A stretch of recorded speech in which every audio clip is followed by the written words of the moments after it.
ঠিক আছেন, কালকে তো খুব দখল গেল। দেখুন, পাইলট খুব ভালো ছিল। They tried their best, they saved our life. এর থেকে বেশি আমি আর কিছু বলবো না। আর বলুন, আর কি আছে? আজকে পেট্রোল পণ্যে শুল্ক কমানো হয়েছে, তাতে পেট্রোল ডিজেলের দাম কমছে, এটাকে কি বলবেন? আগে তো কমুক, বাড়িয়েছে কত? বাড়িয়েছে 1000%। আগেই সে শাড়ির দোকানে গিয়ে মানে শাড়িটার কত দাম? 1000, কমতে কমতে হলো 400 টাকা। প্রথমে যে 1000 টাকা বাড়িয়ে দিয়েছে, 1000%, 1000% বাড়িয়ে দিয়েছে।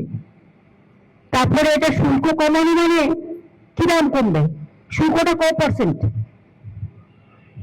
লোকের পাক, এটা আমি চাই, লোকের অসুবিধা যাতে না হয়। গ্যাসটা কি হলো? 25 দিন আগে লোকের রান্নাঘরটা আগে তো রান্না করবে, খাবে। পেট্রোল তো অ্যাভেলেবেল আছে আমাদের এখানে, আর গ্যাসও অ্যাভেলেবেল আছে। আমি চাই না আমাদের এখানে হলদিয়াতে যে গ্যাস প্রোডাকশন হয়, সব পুলিশ অফিসারদের চেঞ্জ করে দিয়ে, ডিএমদের চেঞ্জ করে দিয়ে, বাংলায় যে গ্যাস প্রোডাকশন হয় সেই সিলিন্ডার যেন বাইরে না যায়। আর দ্বিতীয় কথা হচ্ছে, আমার এই যে 10 লক্ষ লোক বাইরে থেকে ইলেকশনের সময় ডিউটি করতে আসবে, হাজার হাজার লোক, তাদের গ্যাস দিতে গিয়ে বাংলার লোকের যেন গ্যাসের প্রবলেম না হয়। কেরোসিনটা আমরা বাড়িয়েছি কিছুটা, এবং এই কেরোসিনটা রেশনের মাধ্যমে মানুষ পাবে। তাতে যারা স্টোভে রান্না করে কিছুটা সুযোগ হবে, কিন্তু আজকাল বেশিরভাগ মানুষই গ্যাসে গেছে। এই পর্যন্ত। আপনারা ভালো থাকুন, সুস্থ থাকুন। সব বাদ দিয়েছে, এখনো কিন্তু লিস্ট বের করেনি। আমার কথা হচ্ছে, সুপ্রিম কোর্ট বলেছিল লিস্ট বের করতে। ফার্স্ট সাপ্লিমেন্টারি লিস্ট আমরা কেউ এখনো পাইনি, পাবলিক ডোমেনেও আসেনি। এর থেকে বেশি গণতন্ত্র হত্যা, আনফর্চুনেট ফর ডেমোক্রেসি হতে পারেন না।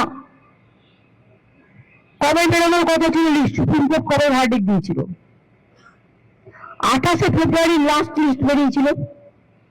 তারপরে অ্যাডজুডিকেশনের লিস্ট এতদিন ধরে হিয়ারিং হলো, তাতেও তো 50% নাম আমি শুনেছি কেটে কেটে বাদ দেওয়া হয়েছে, এবং দেখে দেখে বাদ দেওয়া হয়েছে।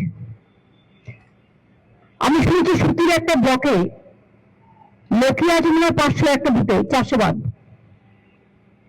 এরকম অনেক জায়গা আছে। বসিরহাটে একটা ব্লকে একটা বুথে হয়তো 600 ভোটার আছে, 400 বাদ। এসব কে করেছে? কারা করেছে? একদিন না একদিন তো মানুষ কৈফিয়ত চাইবে। বুথের পাটা থাকলে আমি বলবো লিস্ট বের করুন আগে, মানুষকে জানতে দিন কার নাম আছে কার নাম নেই। যার নেই তাকে জেলায় জেলায় ট্রিব্যুনাল করে তাদের নাম তোলার ব্যবস্থা করে দিন। আমরা বিনা পয়সায় লয়ার দিয়ে সাহায্য করব, কিন্তু মানুষের গণতান্ত্রিক অধিকার কেড়ে নেওয়ার কোনো অধিকার কারো নেই। যা চলছে তা সুপার হিটলারকেও ছাড়িয়ে যাবে।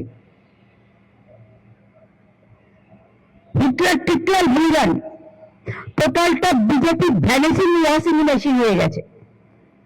ডেমোক্রেসিটাকেই ভ্যানিশ করে দিচ্ছে, মানুষের অধিকারটাকেই ভ্যানিশ করে দিচ্ছে। এদের দেখে আমার ঘৃণা হয়, লজ্জা হয়। বাংলার প্রতিটা মানুষ এর জবাব দেবে।